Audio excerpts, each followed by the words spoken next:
제3편 호세칸델 1. 행랑체에서. 뾰드로 파블로비치 까라마조프의 집은 시내의 중심지에 위치한 건 아니었지만 그렇다고 아주 변두리도 아니었다. 상당히 낡은 집이었지만 외관은 나쁘지 않았다. 다락방이 딸린 단층 건물은 회색 칠이 되어 있었고 붉은 양철 지붕이 얹혀 있었다. 그나저나 아직은 훨씬 오래 버틸 수 있었고 넓고 아늑한 집이었다. 집안에는 다양한 흙간들과 다양한 비밀 창고들이 많았고 여기저기 뜻밖의 작은 계단들도 많았다. 여기에는 생지가 들끓었지만 표더 파블로비치는 어떻든 저녁에 혼자 있게 되면 별로 심심하지 않거든 이라면서 그다지 화를 내지도 않았다. 그런데 정말로 그는 통상 밤이 오면 하인들을 곁채로 내보내고 밤새도록 자기 혼자 집안에 틀어박혀 있곤 했다. 이 곁채는 마당에 있었는데 널찍하고 견고했다. 뾰드로 파블로비치는 집안에도 부엌이 있었지만 곁채 안에도 부엌을 만들도록 했다. 음식 냄새를 좋아하지 않아서 먹을 것은 겨울이건 여름이건 뜰에서 날라왔던 것이다. 이 집은 대체로 대가족용으로 지어진 것이어서 주인들도 하인들도 5배는 더 수용할 수 있을 법했다. 하지만 우리의 이야기가 진행 중인 순간 이 집에는 오직 뾰드로 파블로비치와 이반 뾰드로비치만이, 행랑체에는 고작해야 세인의 하인, 즉 그레고리 노인, 그의 아내 마르파 노파, 그리고 아직 젊은 사람인 하인 스메르자코프만 살고 있었다. 이 3명의 하인에 대해서는 좀 더 자세하게 이야기를 해야겠다. 그레고리 바실리에비치 쿠트조프 노인에 대해서라면 그래도 이미 충분히 얘기했다. 그는 고집이 센 완고한 사람으로서 만약 어떤 점이 이러저러한 관로 속에 종종 놀라울 정도로 비논리적인, 이렇게 되네요. 이러저러한 이유로 자기 자신에게 확고부동한 진리가 되었다면 바로 이 점을 향해 융통성도 없이 집요하게 돌진하는 유형이었다. 대체적으로 말해 그는 돈으로 매수당할 리 없는 정직한 사람이었던 것이다. 그의 아내 마르파 이그나치예브나는 남편의 뜻이라면 평생 동안 군말 없이 따랐는데, 예를 들자면 농노 해방 직후에 그녀가 뾰드로 파블로비치 집을 떠나 모스코바로 가서 거기서 뭐든 장사를 시작해 보자고 관로 속에 그들에게 어떻게 돈이 좀 생겼던 모양이다 이렇게 되네요. 장사를 시작해 보자고 남편을 아주 못살게 졸랐던 적이 있었다. 하지만 그리고리는 곧바로 모든 여편네는 정직하지 못한 족속이라더니 이 여편네가 헛소리를 한다. 옛 주인이 어떤 사람이든 그 주인을 버리는 것은 옳지 못하다. 이것이 지금 자기들의 의무이기 때문이다 하고 못 박아버렸다. 의무라는 것이 무엇인지 알기나 해? 그가 마르파 이그나치예브나에게 물었다. 의무라면 나도 알지요. 그레고리 바실리에비치. 그래도 우리가 여기 남아야 할 의무는 또 어디 있어요? 이걸 나는 통 모르겠어요. 마르파 이그나치예브나가 확고한 의조로 대답했다. 그럼 그냥 모르고 있어. 어쨌거나 그렇게 될 테니까 앞으로는 입 다물고 있고. 결국 정말 그렇게 되었다. 그들은 떠나지 않았고 뾰드로 파블로비치는 그들에게 크지는 않지만 봉급을 정해서 꼬박꼬박 지불해 주었다. 그리고는 게다가 자기가 주인 나리에게 이론의 여지가 없을 만큼 대단한 영향력을 지니고 있음을 알고 있었다. 그에겐 그런 느낌이 있었고 그것은 옳았다. 교활하고 고집센 광대 뾰드로 파블로비치는 그 자신의 표현대로 인생사의 어떤 것들에 있어서는 아주 확고한 성격이었지만 인생사의 다른 어떤 것들에 있어서는 자기 자신도 놀랄 만큼 강단이 부족했다. 게다가 그것들이 어떤 것인지를 그 자신이 잘 알았고 또 잘 알았기 때문에 많은 것을 두려워했다. 인생사의 어떤 것들에 있어서는 귀를 바싹 곤두세워야 하기 때문에 이 경우에는 충성스러운 사람이 없다면 힘겨웠을 텐데 마침 그리고리는 충직하기 이를 데 없는 사람이었던 것이다. 뾰드로 파블로비치는 예의 그 출세가도를 달리는 동안에 수차례에 걸쳐 얻어맞을 뻔하기도 하고 심지어 호되게 얻어맞은 적도 있었지만 늘 그리고리가 구해주었고 그러면서도 그런 일을 당한 뒤엔 매번 주인에게 일장 훈계를 늘어놓곤 했다. 그런데 그렇게 좀 얻어맞는 것만으로 뾰드로 파블로비치가 겁을 먹진 않았을 것이다. 오히려 더 높은, 심지어 아주 섬세하고 복잡하기까지 한 경우들이 있었으니 그럴 때면 뾰드로 파블로비치는 그 자신도 뭐라고 딱히 규정지을 수는 없어도 갑자기 순간적으로 자기 옆에 충직하고 가까운 사람을 두고 싶다는 이례적일 만큼 강렬한 욕구를 내심 강렬하게 느끼는 일이 들어있었다. 이것은 거의 병적인 경우에 해당하는 얘기다.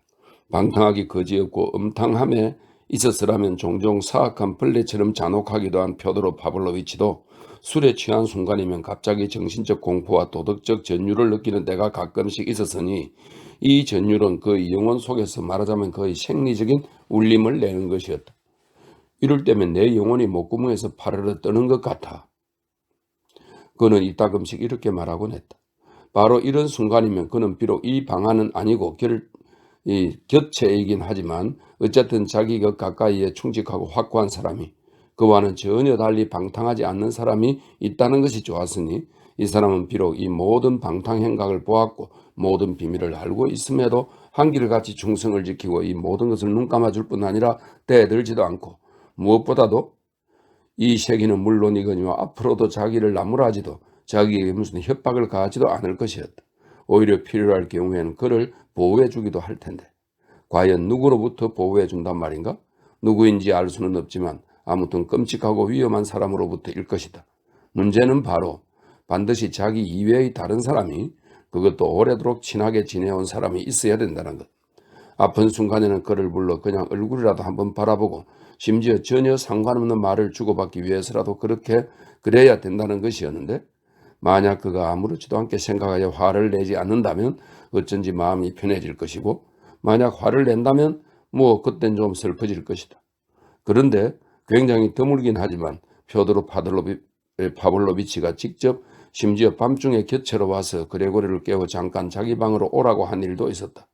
정작 그리고리가 오면 펴도로 파블로비치는 완전히 쓸데없는 소리를 늘어놓기 시작하다가 어떨 때는 조롱조로 농담 나부랭이까지 곁들인 뒤 곧 내보내곤 침을 택 뱉고서 잠자리에 들었고 이젠 의로운 사람이라도 땐양 깊은 잠에 빠져들었다. 알료샤가 온 이후에도 펴도로 파블로비치에게는 이와 비슷한 일이 일어났다. 알료사는 같이 살면서 모든 걸 다 보고서 아무것도 비난하지 않음으로써 그의 폐부를 찔렀던 것이다. 더욱이 알료샤는 그가 지금껏 겪어본 적이 없는 것을 가져봤다. 즉, 다 늙은 그를 전혀 경멸하지 않았을 뿐더러 오히려 그럴 자격이라고는 전혀 없는 그에게 언제나 상냥하고 무척 자연스럽고 솔직담백한 애정을 주었던 것이다. 이 모든 것이 늙은 바람둥이이자 독신이나 다름없는 자로서 지금까지 오로지 추악한 것만 좋아해온 그에게는 전혀 예기치 못한 완전히 놀라운 선물이었다. 알료사가 떠난 이후 그는 자기가 지금까지 이해하고 싶지 않았던 무언가를 이해했음을 스스로 인정했다. 내가 내 이야기의 초두에서 이미 언급했듯 그리고리는 펴도르 파블로비치의 첫 부인이자 그의 장남 드미트리 펴도로비치의 어머니인 아젤라이다 이바노브나는 싫어한 반면 그의 둘째 부인인 클리쿠샤 소피아 이바노브나는 자기 부인에게 떼들면서까지 또 그녀에 대한 고약하거나 경솔한 말을 떠들어댈 생각을 품은 모든 사람들에게 떼들면서까지 옹호했다. 이 불행한 여인에 대한 호감은 그의 내부에서 무언가 신성한 것으로 바뀌었으며 따라서 20여 년이 지난 뒤에도 누가 그녀에 대해 모욕적인 고약한 암시라도 할라치면 상대를 막론하고 참지 못하고 당장에 대거리를 했을 것이다. 외모를 봐도 그리고리는 냉정하고 엄중하고 과묵한 사람으로서 늘 사력 있고 무게 있는 말만을 내뱉곤 했다. 그래서 그를 보고서 첫눈에 그가 말대꾸라고는 통없는 온순한 아내를 사랑하는지 어떤지를 알아내기란 불가능했지만 사실 그는 아내를 정말로 사랑했으며 그녀는 물론 이것을 알고 있었다. 이 마르파 이그나체예브나는 어리석지 않은 건 물론이고 어쩌면 남편보다 더 똑똑했고 최소한 생활의 잡사에 있어서 그보다 더 분별력이 있었지만 그래도 결혼 생활이 시작될 때부터 그에게 불평 한마디 말대꾸 한번 하지 않고 복종해왔으며 남편의 정신적인 우월함을 무조건 존경했다. 여기서 주목할 점은 이들 두 사람이 평생 동안 아주 불가피한 일상사를 제외하면 서로 말을 주고받는 일이 굉장히 드물었다는 것이다. 엄중하고 위험 있는 그레고리는 자신의 모든 일과 근심거리들을 언제나 혼자 곰곰 생각했으므로 마르파 이그나치예브나는 이미 오래전부터 남편이 자기의 충고를 전혀 필요로 하지 않는다는 것을 잘 알고 있었다. 또한 남편이 그녀의 침묵을 높이 평가하여 이런 그녀를 현명한 여자로 생각해 준다고 느끼고 있었다. 그가 그녀에게 손씻금을 한 적은 결코 없었으며 꼭 한번 있긴 했어도 그나마도 아주 가벼운 정도였다. 아젤라이다 이바노브나와 펴도로 파블로비치가 결혼한 첫해 한 번은 시골에서 그 당시 농노였던 시골 처자들과 아낙네들이 주인 나리의 뜰에 모여 노래를 부르고 춤을 춘 일이 있었다. 풀밭에서라는 춤이 시작되자 그 당시로서는 아직 젊은 여자였던 마르파 이그나치 예브나가 갑자기 합창단 앞으로 뛰어나와 유별난 방식으로 누스카야 춤을 추었는데, 이건 시골의 여느 아낙네들이 추는 방식과는 다른 것으로서 그녀가 가정용 극장에 달린 부유한 뮤소프 집안의 하녀로 있던 시절 모스크바에서 초빙된 무용 전문가가 극장의 배우들에게 가르쳐준 춤을 따라하던 그대로 그때처럼 추었던 것이다. 그리고리는 자기 아내가 춤추는 것을 보다가 1시간 뒤 자기 오두막으로 와서는 그녀에게 훈계를 넣어놓고 머리채를 조금 잡아당겼다. 하지만 손짓금도 이것으로 단번에 영영 끝나버려 이후 평생 동안 2번 다시 반복되지 않았으며 마르파 이그나치예브나도 그 이후론 춤추는 것을 단념해버렸다. 그들은 하나님으로부터 아이들은 선사받지 못했는데 아이가 하나 생기긴 했지만 그나마도 죽어버렸다. 그리고리는 아이들을 좋아하는 것 같았고 그것을 숨기지도 않았으니 다시 말해 그런 내색을 하는 걸 부끄러워하지 않았던 것이다. 아젤라이다 이바노브나가 도망쳤을 때 그는 드미트리 표도로비치를 자기 손으로 거두어 이 3살박이 사내 아이를 거의 1년간 돌봐주면서 자기가 직접 빗으로 아이의 머리를 빗겨주고 심지어 아이를 손수 목욕시키기도 했다. 나중에는 이반 표도로비치와 알료샤도 돌봐주었건만 그 대가로 받은 것이라곤 따기뿐이었다. 하지만 이 얘기는 내가 이미 앞에서 다 한 것이다. 자기 자신의 아이가 그저 희망 하나만으로 그에게 기쁨을 준 것은 마르파 이그나치예브나가 임신을 했을 때였다. 그런데 정작 아이가 태어나자 그의 마음은 슬픔과 공포로 만신창이가 되어버렸다. 문제는 갓 태어난 이 아이가 육손이었다는 데 있었다. 이것을 보고서 그리고리는 죽도록 절망하여 세례를 받는 날 직전까지도 침묵했을 뿐 아니라 침묵을 고수하기 위해서 일부러 정원으로 나가 있기도 했다. 봄이었고 그는 사흘 내내 정원의 텃밭을 갈았다. 태어난 지 사흘째 되는 날 갓난애가 세례를 받게 되었다. 그리고는 이때 무언가 이미 생각해 둔 게 있었다. 교회 사람들이 모여들고 손님들도 와 있고 끝으로 대부자격으로 표도르 파블로비치도 몸소 참석해 있던 오두막에 들어서자 그는 갑자기 이 아이는 아예 세례를 받을 필요도 없다라고 단언했는데, 사실 큰 소리로 단언한 것도 무슨 말을 장황하게 늘어놓은 것도 아니고 말 한마디 한마디를 간신히 내뱉고는 그냥 둔한 시선으로 뚫어져라 성직자를 바라볼 뿐이었다. 아니 왜 그러시나? 성직자는 놀라워하면서도 재미있다는 듯 물었다. 왜냐하면 이놈은 용이니까요. 그리고리가 중얼거렸다. 용? 아니 용이라니? 그리고는 얼마 동안 입을 다물고 있었다. 천지 신명님께서 착오가 있었던 거죠. 그는 극히 불분명하긴 했지만 아주 확고한 의조로 중얼거렸는데 더 이상은 장황하게 늘어놓고 싶지 않은 눈치였다. 다들 좀 웃긴 했지만 가련한 갓난 아이의 세례는 물론 그대로 진행됐다. 그리고리는 성수반 곁에서 열심히 기도를 하긴 했지만 갓난 아이에 대한 자기의 견해를 바꾸지는 않았다. 그렇다고 해서 무슨 방해를 하는 것도 아니었지만 다만 이 기형의 사내 아이가 살아있던 2주 내내 아이에게 눈길 한번 주는 일 없었을 뿐더러 숫째 아이가 있다는 것을 인지하는 것마저도 싫어서 대개 오두막 밖으로 나가 있었다. 하지만 2주 뒤 사내 아이가 아구창으로 죽자 자신이 몸소 아이를 관에 뉘고 깊은 비애에 잠겨 아이를 바라보았으며 아이의 깊지 않은 작은 무덤을 흙으로 덮을 때는 무덤 앞에서 무릎을 꿇고 이마가 땅에 닿도록 절을 했다. 그때 이후로 수많은 세월 동안 그는 자기 아이 얘기라면 입도 뻥끗하지 않았고 마르파 이그나치예브나도 남편이 있는 데서는 아이 얘기를 꺼내지 않았는데 더욱이 행여 누군가와 이 갓난의 얘기를 할 일이 있으면 그 자리에 그리고리 바실리에비치가 없어도 속닥속닥 귓속말을 하다시피 했다. 마르파 이그나치예브나의 지적에 따르면 그는 이 무덤에서 돌아온 직후부터 주로 성스러운 것에 몰두하기 시작하여 매번 자신의 커다랗고 둥근 은퇴 안경을 끼고 대부분 말없이 혼자서 순교자전을 읽곤 했다. 대제 기간이 아니라면 큰 소리로 일른일른 더 물었다. 그는 욥기를 좋아했고 신을 잉태하신 우리 신부님 이삭 시린의 말씀과 설교 목록을 어디선가 구해와서 집요하게 수년간 읽었는데 거기서 거의 아무것도 이해하지 못했지만 어쩌면 바로 이 때문에 이 책을 가장 높이 평가했고 또 좋아했는지도 모르겠다. 아주 최근에는 우연한 기회에 이웃을 통해 알게 된 편신교에 귀를 기울이고 빠져들어서는 분명히 감동을 받은 듯 했지만 새로운 신앙으로 개종하는 건 옳지 않다고 생각했다. 성스러운 것을 탐독하다 보니 그의 용모는 당연히 더욱더 근엄한 모습을 띠게 되었다. 어쩌면 그는 신비주의적인 성향이 있었는지도 모르겠다. 그런데 꼭 우연의 장난인 듯 그의 육손이 갓난애가 세상에 나왔다가 죽은 사건이 있고 나서 때마침 또 다른 극히 이상하고 독특한 뜻밖의 사건이 일어났으니 그것은 이후에 어느 날 그 자신이 표현한 대로 그의 영혼에 낙인을 찍어놓고 말았던 것이다. 육손의 핏덩어리를 땅에 묻던 바로 그날 마르파 이그나치 예브나는 밤에 자다가 깨서는 꼭 갓난애의 울음소리 같은 것을 들었다.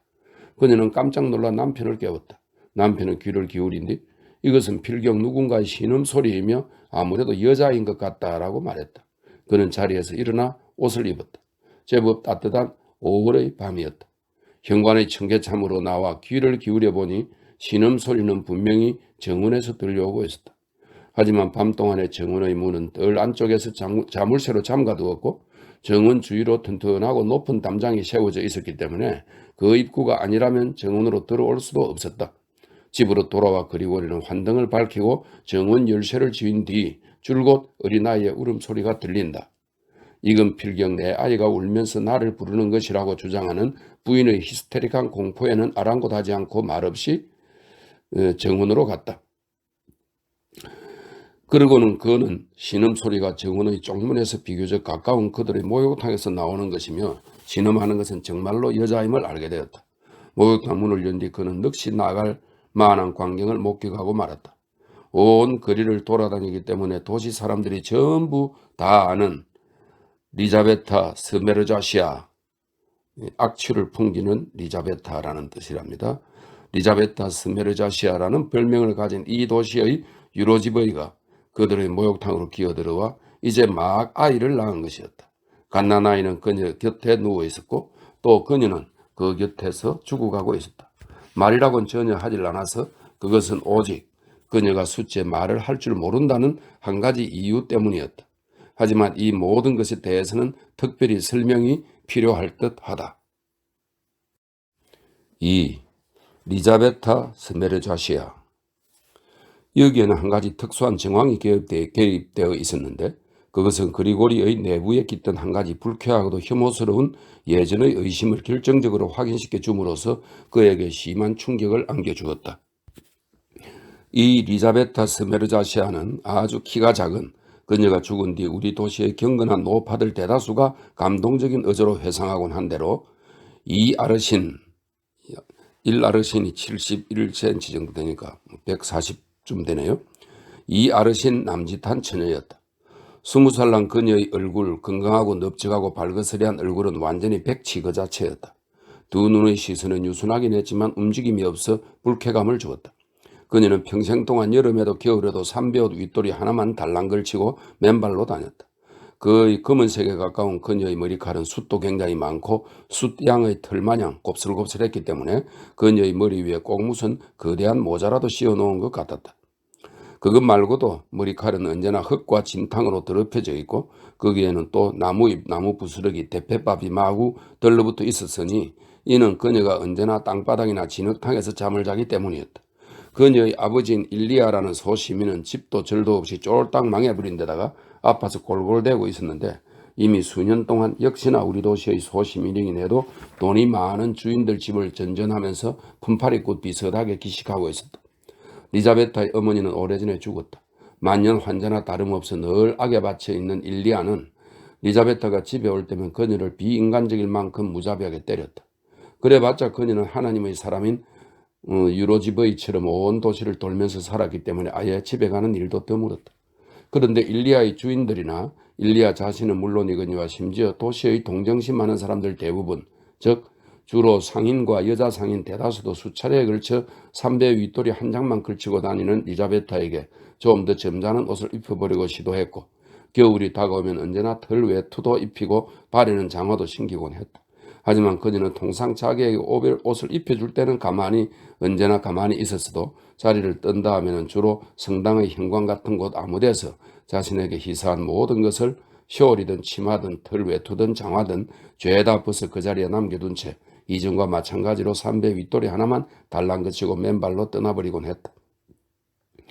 한 번은 우리 현의 신임 현 지사가 우리 도시를 시찰하던 중 리자베타를 보고서 얘의 그 고상한 감정에 심한 손상을 입었으며 비록 보고를 통해 그녀가 유로지버이라는 것을 알고 있었지만 그럼에도 젊은 처녀가 삼배 윗도리 하나만 달랑 걸친 채로 돌아다니는 것은 미풍양속을 해치는 것이므로 앞으로는 이런 일이 없도록 하라고 훈시했다. 하지만 현 지사가 떠나자 리자베타는 원래대로 방치되었다. 마침내 그의 아버지가 죽었고 이렇게 고아가 됨으로써 그녀는 도시의 신앙심 깊은 모든 인물들에게 더욱더 귀여움을 받는 존재가 되었다. 정말로 그녀는 모든 사람의 사랑을 받다시피 했으며 원래 심술구전짓을 좋아하는 족속인 사내 아이들, 특히 초등학생들조차도 그녀를 골려주거나 해코지를 하는 법이 없었다. 그녀가 모르는 사람들이 집에 들어가도 누구 하나 그녀를 내쫓기는커녕 오히려 다들 기여하며 어루만지고 동전을 쥐어주곤 했다. 동전을 받으면 그녀는 그것을 곧장 어디로 들고 가서 아무데나, 그러니까 교회나 감옥의 모금함 같은 데 집어넣곤 했다. 시장에서 도넛이나 둥근 빵을 받더라도 반드시 길을 가다가 맨 처음 마주치는 어린아이에게 그 도넛이나 둥근 빵을 내주었으며, 그렇지 않으면 우리 도시에서 가장 부유한 만화님들을 아무나 불러 세워 내주곤 했다. 만화님들도 기꺼이 그것을 받곤 했다. 그런데 정작 그녀는 흑빵, 이 시큼한 맛이 나는 검은색 빵인데 위에서 언급된 빵보다 싼 편에 속하는 빵이랍니다. 그런데 정작 그녀는 흑빵과 물만 먹고 살았다. 그녀가 부유한 상점에 들어와 앉아있는 일이 있어도, 또 그곳에 값비싼 상품들이며 돈이 놓여 있어도 주인들은 결코 그녀를 경계하지 않았으니 그녀 앞에다 깜빡 잊고 수천 루블을 놓아둔다고 해도 그녀가 거기서 단 1코페이카라도 가져가는 일은 없을 것임을 잘 알고 있었기 때문이다. 교회에 가는 일은 드물었고 잠은 교회의 현관이나 아무 울타리를 넘어가서, 갈로 속에 우리 마을에는 오늘날까지 담장 대신에 울타리를 쳐두는 경우가 많았다. 아무 울타리를 넘어가서 어디 텃밭 같은 곳에서 자곤 했다. 그녀가 집, 그러니까 자기가 자신의 돌아가신 아버지가 살던 그 주인들의 집에 나타나는 것은 대략 일주일에 한 번 정도였으며 겨울에는 매일 오긴 했지만 그건 오로지 밤을 보내기 위해서였고 또 잠을 자는 곳도 현관이나 외양간이었다. 그녀가 이런 삶을 용케 유지하는 것에 다들 놀라곤 했지만 그녀는 이미 그것에 익숙해져 있었다. 키는 비록 작았지만 체격은 이래지길 정도로 튼튼했다. 우리 마을의 어떤 신사들은 그녀가 저렇게 사는 건 오만하기 때문이라고 주장하기도 했지만 이것은 어쩐지 영 아기가 맞질 않는 소리였다. 그녀는 말이라곤 단 한마디도 할 줄 몰랐고 그저 드물게나마 그저 뭐라고 혀를 움직이면서 소처럼 엄매거릴 뿐이었으니 여기에 오만하고 자시고 할 것이 어디 있는가. 자, 그러던 어느 날, 이건 꽤 오래전의 일이었다. 보름달이 허영청 밝은 어느 따뜻한 9월 밤, 우리의 통념 어론 이미 극히 늦은 시각에 술에 취해 흥청망청 놀던 우리네 신사 양반들 무리가 이 대여섯 명의 대단한 똘마니들이 이 클럽에서 나와 뒷골목을 통해 각자 자기 집으로 돌아가던 참이었다. 골목의 양쪽으로 울타리가 쳐져 있었고 그 뒤로는 인접한 집들의 텃밭이 이어지고 있었다. 골목은 듣기 좋으라고 가끔은 시냇물이라고 부르기도 하는 우리 도시의 악취나는 긴 웅덩이를 가로지르는 다리 쪽으로 나 있었다. 우리 일당은 울타리 곁 쐐기 풀과 우엉 속에서 리자베타가 잠을 자고 있는 것을 발견했다. 술이 근하하게 취한 양반들은 그녀를 내다보며 그 자리에 멈춰서서는 끌끌 웃으며 차마 입에 담기도 못한 온갖 음담 패설을 찌끄려대기 시작했다. 그러다 갑자기 어느 양반 도련님의 머릿속에서 도저히 불가능할 것 같은 회개망측한 질문이 떠올랐다. 누구라도 좋으니 이런 짐승을 여자로 다룰 사람이 어디 없나? 자, 지금 당장이라도 말이다. 등등. 다들 오만을 떨며 혐오스럽다는 듯 그럴 수 없을 것이라는 결론을 내렸다. 그런데 이 무리 속에 표도르 파블로비치가 끼어 있었으니 그는 한순간에 앞으로 튀어나와 여자로 다룰 수 있다. 그럴 수 있다 뿐인가? 심지어 특별한 종류의 짜릿한 무언가도 느낄 수 있다. 등등의 결론을 내놓았다. 사실 이 무렵 그는 우리 도시에서 너무 지나치다 싶을 만큼 과장되게 어릿광대 역할을 자청했고 불쑥 나서서 양반들의 기분을 즐겁게 해주길 좋아했는데 물론 겉으로는 평등한 관계인 양 보였지만 실제로는 양반들 앞에서 완전히 쌍놈이나 다름없었다. 이것은 바로 그가 페테르부르크로부터 그의 첫 아내 아젤라이다 이바노브나의 사망 소식을 받았던 때의 일이었는데 그는 모자에 상장을 단 처지였음에도 코가 삐뚤어지도록 마시고 워낙에 주태를 부려서 보통 시민들은 물론이고 도시에서 가장 방탕한 남방꾼들조차도 그를 보고 눈살을 찌푸릴 정도였다. 무리는 물론 이 뜻밖의 견해를 두고 웃음을 터뜨렸다. 일당 중 어떤 한 사람은 표도로 파블로비치를 살살 부추기기도 했지만 나머지 사람들은 점점 더 굉장히 즐거워하긴 했어도 더욱더 요란하게 침을 뱉기 시작했고 결국에는 다들 제 갈 길로 갔다. 훗날 표도로 파블로비치는 맹세했고 그때 자기도 모든 일행과 함께 떠났노라고 주장했는데 어쩌면 정말로 그랬는지도 모를 일이다. 이것은 아무도 정확히 모르고 그 당시로서도 절대 정확히는 알 수 없는 일이었지만 대여섯 달쯤 뒤 도시의 모든 사람들이 진정으로 대단히 격분하면서 리자베타가 임신한 채로 돌아다닌다고 수군거리기 시작했으며 도대체 누가 이런 몹쓸 죄를 지은 것인가, 어떤 몹쓸 놈의 소행인가 여기저기 수소문을 하여 찾아보기도 했다. 바로 이 순간 갑자기 전 도시에 이상한 소문이 퍼졌으니 이 몹쓸 놈은 바로 이 표도로 파블로비치라는 것이었다. 어디서 이런 소문이 생겨난 것일까? 그때 함께 놀았던 양반들 무리 중에서 그 무렵까지 우리 도시에 남아있던 가담자는 고작 한 명뿐이었는데 그는 성숙한 딸들을 둔 가장이자 연세가 지긋하고 존경할 만한 오등문관. 오등문관은 러시아의 관등 체계는 총 14관등이 있었는데 표도르 대제에 의해서 1722년에 확립되어 이후 몇 차례 개정을 거치긴 했지만 큰 골격은 17년 소비에트 혁명 이전까지 유지되었다. 오등문관은 무관으로 치자면 거의 대령에 해당하는 고위급이다. 이렇게 되네요. 오등문관으로서 정말로 무슨 일이 있었다고 할지라도 절대로 흩은 소리를 퍼뜨릴 위인은 아니었다. 5명쯤 되는 다른 가담자들은 이 무렵엔 뿔뿔이 흩어져 버린 상태였다. 그런데도 소문은 곧바로 표도로 파블로비치를 지목했으며 그 지목은 계속되었다. 물론 당사자는 이것에 가타부타 무슨 항변도 하지 않았다. 무슨 장사꾼 아줌마나 소시민 따위에게 대꾸를 할 필요 없다는 투였다. 그처럼 그는 오만했기 때문에 그가 크나큰 즐거움을 바치고 있는 관리와 귀족무리가 아니면 이야기도 잘 하지 않았다. 그런데 바로 그때 그리고리가 나서서 있는 힘껏 정력적으로 주인 나리를 편들었으니 이 모든 비방에 맞서 그를 옹호했을 뿐만 아니라 그를 위해 욕설과 논쟁도 서슴지 않으면서 많은 이들의 확신을 바꾸어 놓기도 했다. 그는 저 여자는 원래 천했어. 자기 잘못이야. 라고 그는 확고한 의조로 말하면서 그 몹쓸 놈은 다름 아닌 나사못 카르프 관로 속에 설명이 되어 있네요. 이건 당시 도시에 널리 알려져 있던 어느 무서운 죄수의 별명으로 그는 그 무렵 현립 감옥에서 탈출하여 우리 도시에서 몰래 살고 있었다. 이렇게 되어 있네요. 나사못 카르프라고 했다. 다들 카르프를 기억하고 있었기 때문에 이 추측은 그럴듯해 보였는데 다름 아니라 바로 그 무렵 초가을의 밤이 깊어질 때 그가 도시를 배회하며 3명을 상대로 강도를 저질렀던 것을 기억하고 있었던 것이다. 어쨌거나 이런 사건이 일어나고 온갖 소문이 돌았음에도 가엾은 유로지브이에 대한 동정은 식을 줄 몰랐을 뿐 아니라 오히려 다들 그녀를 더욱더 보호하고 지켜주게 되었다. 콘드라치에바라는 어느 부유한 상인의 미망인은 출산 때까지 리자베타가 밖에 나돌아다니지 않도록 4월 말부터 리자베타를 자기 집에 데려다 놓는 조치를 취하기도 했다. 이렇게 다들 잠도 제대로 자지 않고 감시를 했건만 이 모든 노력에도 불구하고 결국 리자베트는 출산 예정일 직전의 저녁에 갑자기 콘드라치에바의 집을 몰래 빠져나가 표도르 파블로비치의 정문에 나타났다. 그녀가 그와 같은 몸 상태로 어떻게 높고 견고한 정문의 담장을 넘을 수 있었는지는 일종의 수수께끼로 남게 되었다. 어떤 이들은 그녀를 사람들이 옮겨놓았다라고 주장하기도 하고 또 다른 이들은 귀신이 옮겨놓았다라고 하기도 했다. 무엇보다도 확실한 것은 이 모든 것이 기이하긴 하지만 그래도 자연스러운 방식으로 일어났으리라는 점인데 리자베트는 밤을 보내기 위해 울타리를 넘어 남의 텃밭으로 기어들어가는 법을 알고 있었던 터라 어떻게 용케 표도르 파블로비치의 담장으로 기어 올라간 뒤 자기 몸의 상태가 이 지경이어서 좀 해가 되더라도 담장에서 정원으로 껑충 뛰어내렸을 것이다. 그리고리는 마르파 이그나치예브나에게로 달려가서 리자베타를 도와주도록 그녀를 보내고서 그 자신은 마침 그다지 멀지 않은 곳에 살고 있던 소시민인 산파 할머니를 부르러 뛰어갔다. 아이의 목숨은 건졌지만 리자베타는 동이틀 무렵에 죽었다.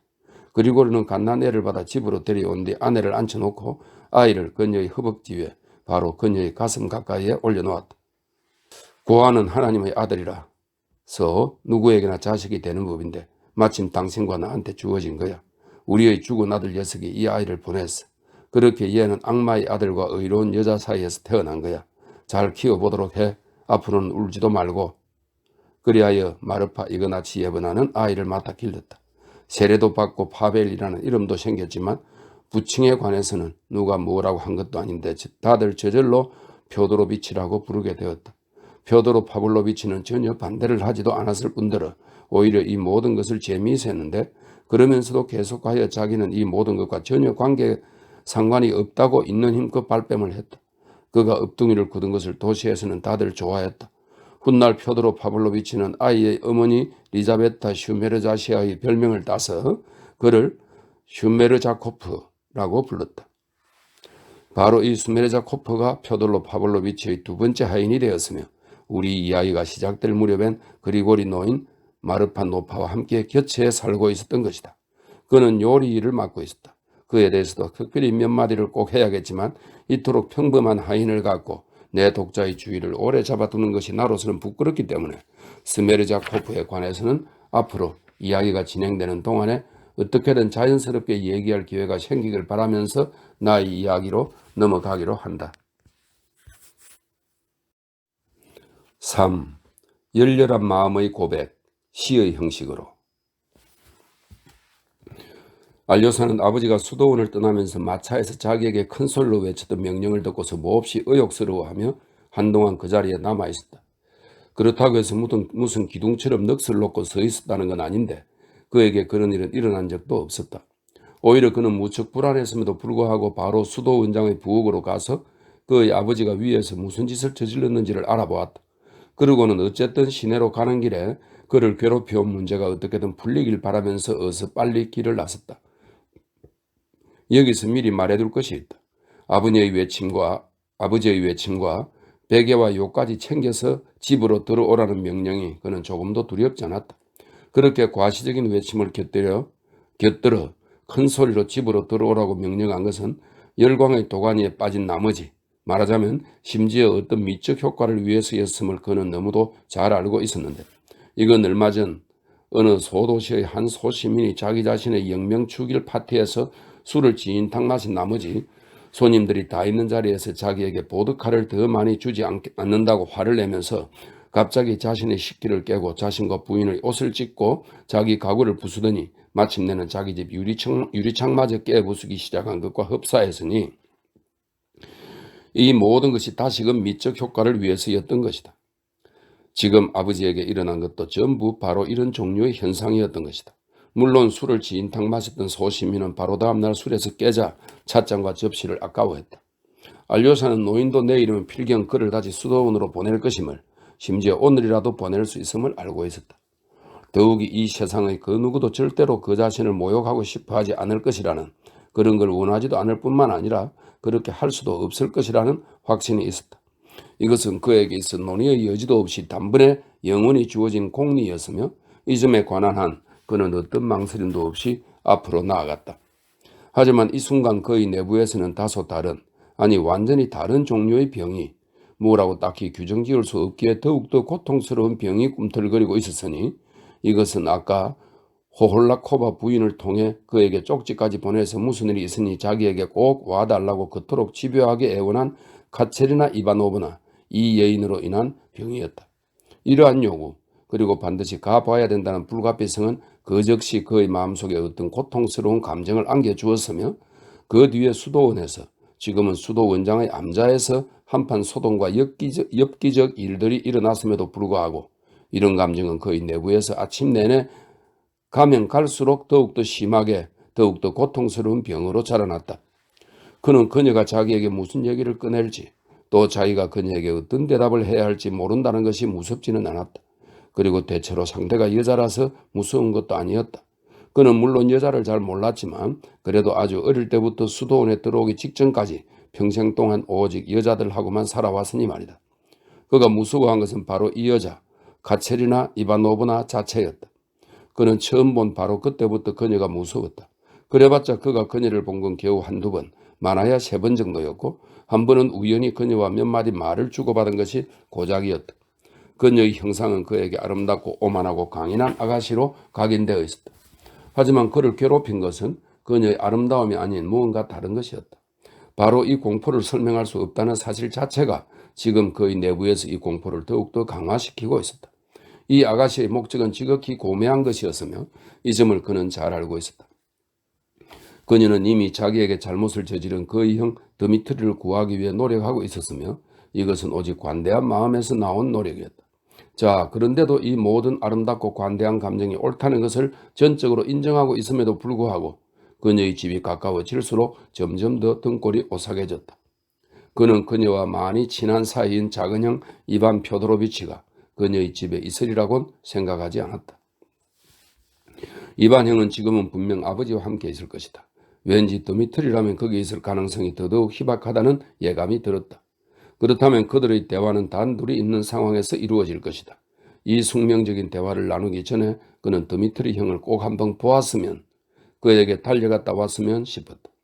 편지는 보여주지 않고서도 형과 몇 마디 말을 주고받을 수는 있는 노릇 아닌가. 하지만 드미트리 형이 사는 곳은 여기서 멀었고 지금은 역시나 분명히 집에 없을 터이다. 잠시 동안 그 자리에 서 있다가 그는 마침내 최종적으로 결심을 굳혔다. 서둘러 몸에 익은 승호를 끊고는 곧바로 무엇 때문인지 미소를 지은 뒤 예의 그 무서운 부인의 집으로 당당하게 걸음을 옮겼다. 그녀의 집을 그는 알고 있었다. 하지만 볼사야 거리로 나가서 그 다음에 광장을 건너고 등등 하면 상당히 먼 거리가 될 법했다. 우리의 크지 않은 도시에는 집들이 굉장히 산발적으로 흩어져 있어서 자칫하면 거리가 상당히 멀어질 수 있었다. 게다가 아버지도 그를 기다리고 있고 어쩌면 아직은 자기가 내린 명령을 아직 잊어먹지 않아서 변덕을 부릴 수도 있는 노릇이었기 때문에 이곳저곳 다 시간을 맞추어 가기 위해서는 서둘러야 했다. 이런 모든 생각을 정리한 뒤 그는 뒷길로 질러감으로써 거리를 단축하기로 마음먹었는데 도시의 이 모든 지름길들을 제 손바닥 들여다보듯 훤히 알고 있었다. 뒷길이라 하면 인기척이 없는 담장들을 따라 거의 길도 아닌 곳으로 가는 것이었기 때문에 이따금씩은 남의 집 울타리를 넘기도 하고 남의 집 뜰을 지나치기도 해야 했는데 그래봤자 그곳 사람들은 누구라도 그를 알고 있었고 인사를 나누는 사이였다. 이 방법으로 볼사의 거리로 나가면 길이 절반이나 단축됐다. 그렇게 해서 그는 어느 한 지점에서 아버지의 집과 아주 가깝다 못해 바로 아버지의 집 정원과 맞붙은 4개의 창문이나 넓고 기울어진 어느 작은 집의 정원 곁을 지나가게 되었다. 알료사가 아는 바는 이 집의 소유주는 도시의 소시민 출신인 다리를 못 쓰는 노파로서 그녀는 자기 딸과 함께 살았는데 그 딸은 한때 수도에서 개화된 하녀 노릇을 좀 했고 최근까지도 줄곧 장군들의 저택을 떠돌며 살다가 지금으로부터 1년쯤 전에 노파의 병 때문에 고향에 와서는 온갖 화려한 원피스를 입고 다니며 멋을 부렸다. 그런데 이 노파와 딸은 찢어지게 가난한 형편이 됐기 때문에 수프와 빵을 얻기 위해 하루가 멀다 하고 이웃집인 표도로 파블로비치의 부엌을 드나들었다. 마르파 이그나치예브나는 기꺼이 그들에게 이것저것 퍼주었다. 하지만 그 딸은 수프를 얻으러 다니는 주제에 자기 원피스는 단 한 불도 팔지 않았고 그런 것들 중에는 처마자락이 꼬리처럼 치렁치렁 늘어진 것도 있었다. 이 마지막 얘기는 이 도시의 일이라면 미주알 고주알 모르는 것이 없는 자신의 친구 라키친을 통해서 물론 극히 우연한 기회에 알게 됐는데 알료샤는 그러고 나서도 응당 금방 잊어버렸다. 하지만 지금 이웃집 정원 곁을 지나게 되자 갑자기 이 꼬리 같은 치맛자락 얘기가 떠올라서 생각에 잠겨 숙이고 있던 머리를 재빨리 들어 올렸는데 바로 그때 갑자기 이런 데서 만날 거라고는 꿈에도 생각하지 못했던 사람과 맞부딪힌 것이다. 울타리 너머 이웃집 정원에서 무언가에 발을 딛고서 가슴팍을 앞으로 쑥 내민 채로 서서 온갖 손짓에 온갖 신용을 해가면서 있는 힘껏 그를 부르고 있는 사람은 그의 형 드미트리 표도로비치였는데 누가 들을까 봐서 소리를 지르는 것 물론이고 소리내어 말하는 것 자체를 두려워하는 듯한 눈치였다. 알료샤는 당장 울타리 쪽으로 달려갔다. 너가 먼저 주위를 둘러보았기에 망정이지 하마터면 너한테 그의 소리를 지를 뻔했지 뭐냐? 드미트리 표도로비치는 반가워하면서 서둘러 그에게 속삭였다.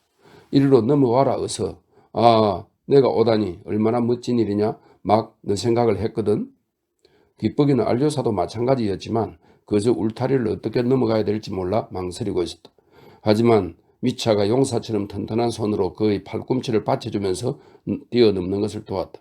알료사는 승복을 걷어올린 뒤 맨발로 도시를 뛰어다니는 꼬마들처럼 민첩하게 울타리를 뛰어넘었다. 자, 날렵하게 굴어야지. 가자꾸나. 미차의 입에서는 환희에 찬 속삭임이 터져나왔다. 어디로 가는 거야?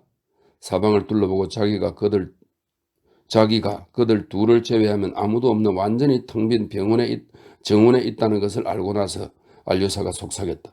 정원이 작긴 했지만 그래도 주인 집은 그들로부터 아무리 줄 잡아도 50분은 좋게 될 법한 거리에 있었으니 말이다. 아니, 여기에는 아무도 없는데 형은 왜 속닥대는 거야? 왜 속닥대느냐고? 아, 젠장. 드미트리 표도로비치가 갑자기 목청껏 소리쳤다. 그래, 내가 왜 속닥대는 거지? 뭐 지금 너가 보다시피 인간 본성이란 이렇게 갑자기 어처구니 없는 짓을 할 때가 있단다. 나는 여기에 비밀리에 앉아서 비밀을 감시하고 있어. 설명은 좀 이따가 하겠지만 여하튼 비밀에 너무 정신을 팔린 나머지 갑자기 비밀스럽게 말하게 되었고 그럴 필요가 없는데도 바보처럼 속닥대고 있는 거지 뭐냐. 가자, 바로 저기로 말이다. 그때까지는 아무 말 말아라. 너에게 입을 맞추고 싶구나. 이 세상의 더 높은 존재에게 영광이 있으라. 내 안에 더 높은 존재에게 영광이 있으라. 시가 한 구절 있네요. 너가 오기 직전까지도 나는 여기 앉아서 계속 이렇게 엎조리고 있었단다.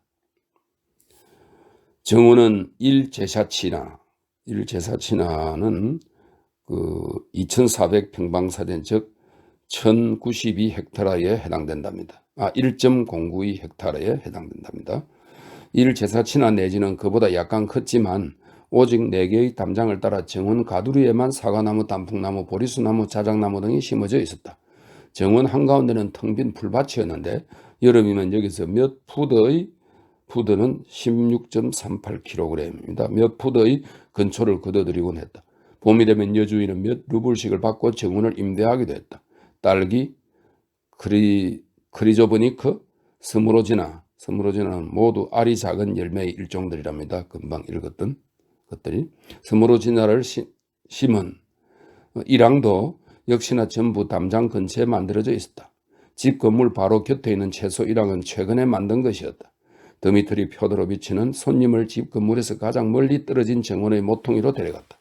거기서는 갑자기 울창한 보리수 나무들과 오래 묵은 스모로지나, 돼지감자, 까마귀 밤나무, 라일락 등불숲 한가운데로 아주 오래된 초록색 정자 같은 것이 나타나는데 색이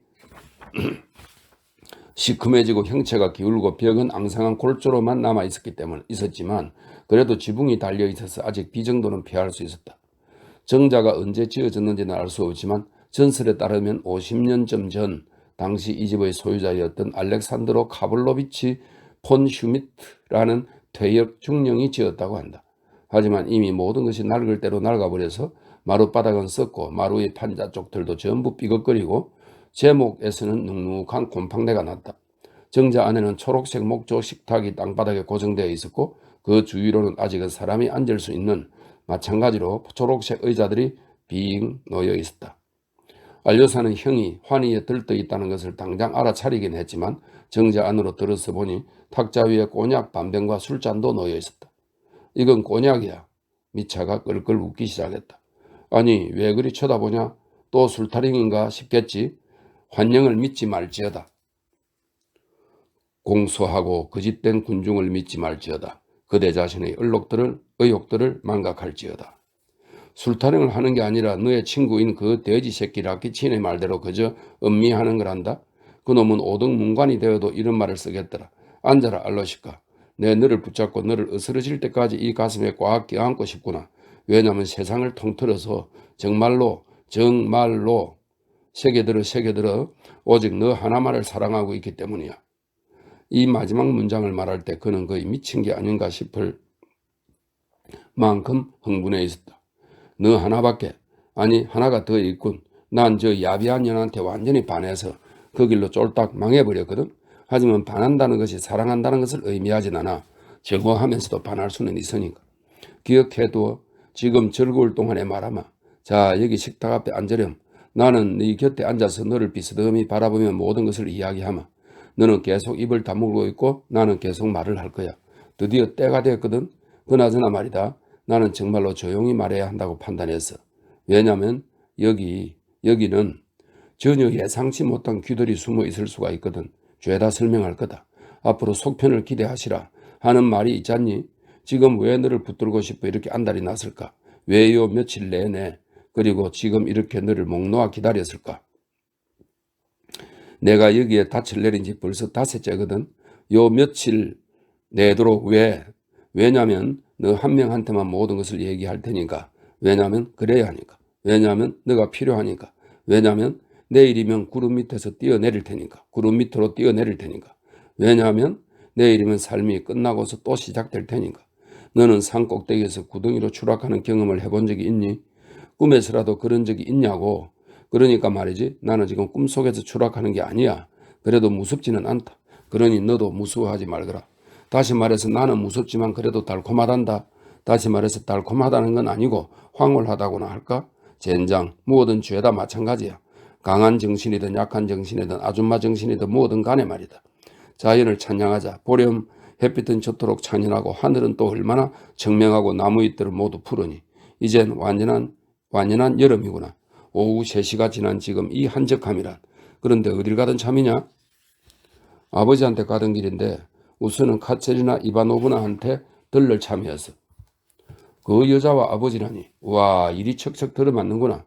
정말로 내 무엇을 위해 너를 불렀고 무엇을 위해 보냈으며 또 무엇을 위해 내 영혼의 구석구석 심지어 갈빗대 하나하나까지 너를 애타게 갈망하고 기다렸던가. 바로 내 이름으로 너를 아버지한테 그 다음엔 그녀 카체리나 이바노브나한테 보내기 위해서 이로써 그녀와도 아버지와도 결판을 짓기 위해서였단다. 천사를 보내고 싶었던 거지. 누구든 보낼 수 있지만 그래도 나로선 천사를 보내야만 했거든. 자 이런 상황인데 너가 때마침 그녀와 아버지한테 가는 길이었단 말이지. 정말로 형은 나를 보내고 싶었던 거야? 알료사의 얼굴에 병적인 표정이 어리면서 이런 말이 튀어나왔다. 잠깐만 너도 그걸 알고 있었구나. 모든 걸 즉시 알아차렸다는 게 보여. 하지만 아무 말 말아라. 지금은 아무 말도 하지 말아줘. 상심하지도 울지도 말아라. 드미트리 펴도로비치는 자리에서 일어나 생각에 잠긴 듯 손가락을 이마에 갖다 댔다. 그녀가 너를 부른 거지? 너한테 편지라도 썼거나 아니면 너가 그녀한테 갈 만한 뭐 다른 거라도 있는 거냐? 그렇지 않고서야 너가 그녀에게 갈 리가 없잖니. 여기 쪽지가 있어. 그러면서 알료사는 그것을 호주머니에서 꺼냈다. 미차는 재빨리 쪽지를 훑어보았다. 그러고서 너는 뒷길로 들었었구나. 오 하나님 고맙습니다. 이 녀석을 뒷길로 행하게 해주시어 때마침 저와 마주치게 해주시다니. 이건 꼭 늙은 바보 어부의 손에 황금 물고기가 걸려들었다는 전래 동화 같구나. 알료사 들어봐라. 동생아 들어보렴. 이제 나는 이 모든 것을 말할 생각이다. 누구에게든 말을 해야만 하거든. 하늘의 천사에게라면 이미 말을 했다만 지상의 천사에게도 말을 해야지. 너는 지상의 천사가 아니냐. 잘 듣고 판단해서 용서를 해주는 거야. 내게 필요한 건 누군가 더 높은 존재로부터 용서를 받는 것이거든. 들어보렴. 만약 두 존재가 갑자기 모든 지상적인 것과 관계를 끊고 예사롭지 않은 것 속으로 날아간다면 아니면 최소한 그들 중 한 사람이 그렇게 되어 영영 날아가거나 파멸해버리기 직전에 다른 한 사람을 찾아와서 이것저것을 임종씨가 아니면 그 누구에게도 결코 부탁하지 않을 법한 그런 것을 해달라고 부탁한다면 그러면 그 사람은 정말 그걸 들어주지 않을 수 있을까? 친구라면, 형제라면 말이야. 나라면 들어줄 테지만 일단은 뭔지 말해봐 어서. 알료샤가 말했다. 아스라, 재촉하지 마라 알료사. 너는 재촉하는 걸 보니 불안한 모양이구나. 이젠 서두를 건 전혀 없어. 이제 세계는 새로운 거리로 들어섰거든. 에이 알료샤, 너가 황홀경에 까진 생각으로도 다 다르지 못했다니 안 됐구나. 그나저나 내가 지금 이 녀석한테 무슨 말을 하고 있는 거지? 그래 너가 그런 것까지는 생각해도 다다르지 못했다니 나는 또 왜 얼간이처럼 이런 소리를 하는 걸까? 인간이여 고결해질지어다. 이 말은 괴테의 시 신적인 것의 러시아어 번역에서 인용한 것이랍니다. 인간이여 고결해질지어다. 그런데 이거 누구의 시더라? 알료사는 기다리기로 마음먹었다. 지금 자기가 해야 할 모든 일이 어쩌면 오직 이곳에 있을지도 모른다는 것을 깨달았던 것이다. 미차는 팔꿈치를 채워 식탁에 올려놓고 손바닥으로 머리를 괴한 채 잠깐 동안 생각에 잠겼다. 두 사람은 말이 없었다.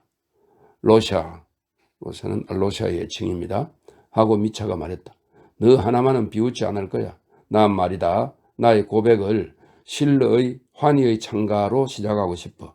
환희의 창가 말이야.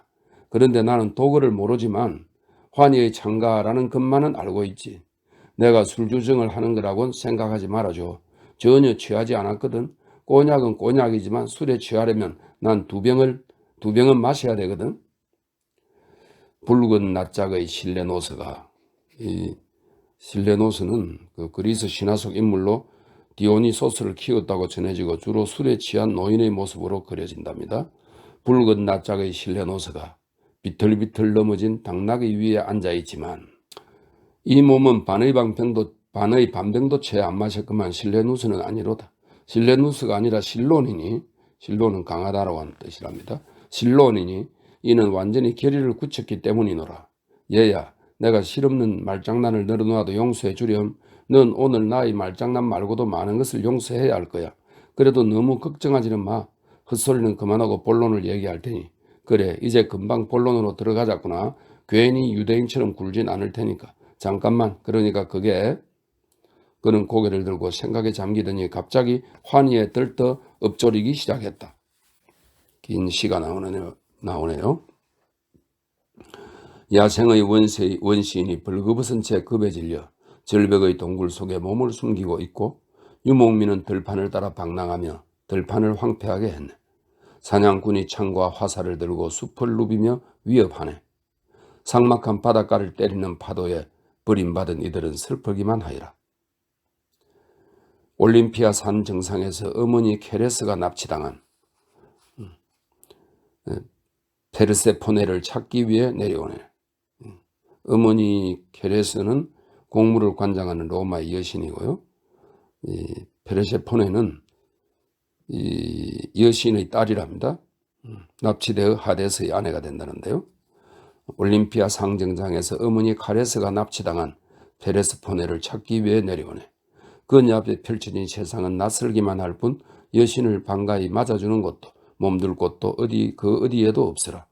신들을 섬기는 사원 또한 그 어디에도 찾아볼 수 없더라.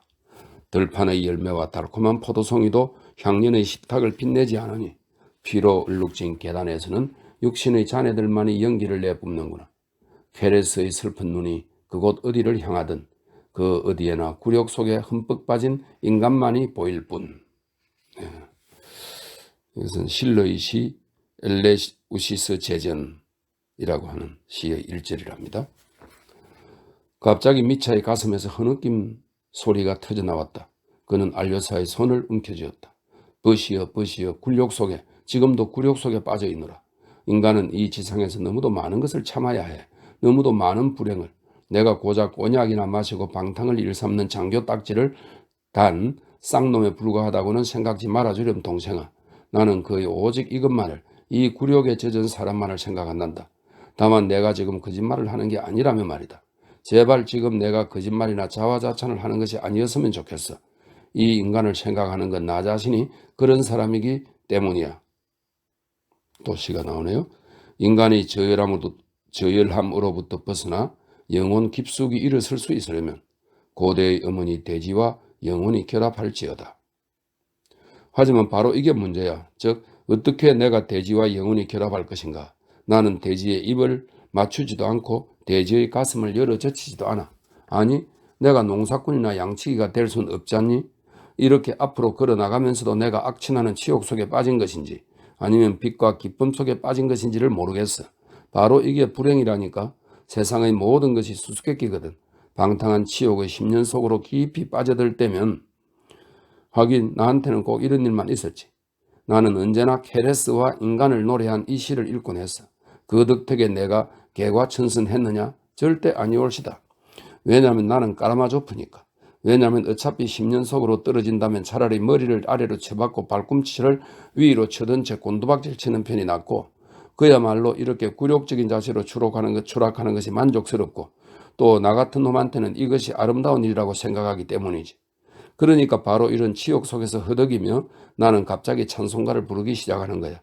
내가 빌어먹을 놈이고 천한 놈, 야비한 놈이라 해도 설사 그렇다 쳐도 나의 하나님을 휘감고 있는 저 옷자락에 입을 맞추면 또 어떠냐? 그와 바로 동시에 악마의 뒤를 따라간다 해도 어쨌거나 나는 하나님의 아들이니 주여 당신을 사랑하며 이 세상을 존재하게 하고 지탱하게 해주는 기쁨을 느끼옵나이다. 또 시가 나옵니다. 영원한 기쁨이 하나님의 창조물의 영혼을 적셔주고 발효의 신비스러운 힘으로 생명의 잔을 불태우도다. 풀 한 폭이 마저 빛으로 인도하고 혼돈을 태양들로 엮어 점성술사도 어찌할 수 없는 공간들 위에 흩뿌려 놓았도다. 자연의 복된 품속에서 숨쉬는 모든 것이 기쁨을 마시노라. 모든 창조물들, 모든 민족들이 그것을 향해 이끌리도다. 불행에 빠진 우리에겐 붓들을, 포도즙을, 화관을 선사해 주시고 벌레들에겐 정욕을, 하나님 앞에는 천사가 임할지어다. 그나저나 이제 시는 됐어. 내가 눈물을 다 흘렸군. 그래 좀 울게 해주렴. 이게 모든 사람의 웃음거리가 될 바보짓이라 해도 너만은 비웃지 않겠지. 그러고 보니 너의 눈도 불타고 있구나. 여하튼 시는 이제 됐어. 이제는 너에게 벌레들 이야기를 하고 싶구나. 하나님에게서 정욕을 선사받은 저놈들에 대해서 말이다. 벌레들에겐 정욕을. 나야말로 동생아, 바로 이 벌레란다.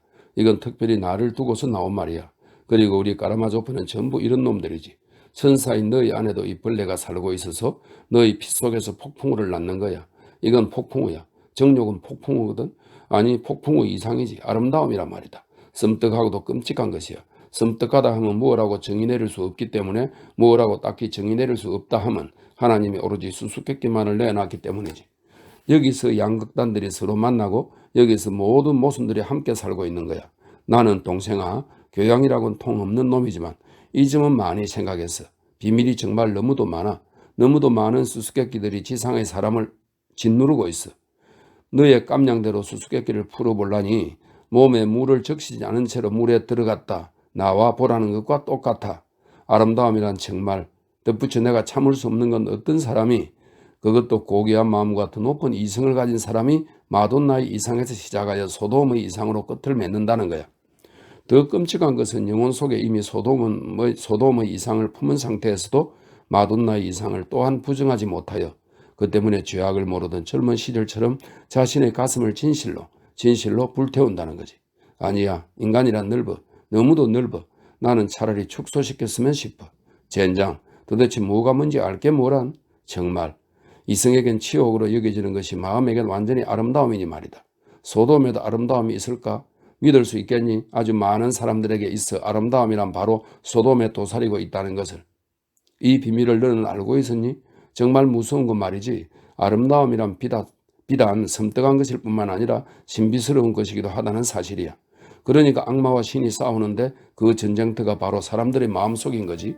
그나저나 의리가 아픈 사람은 꼭 그 얘기를 하기 마련인가 봐. 들어보렴. 이제 본론으로 들어가니까.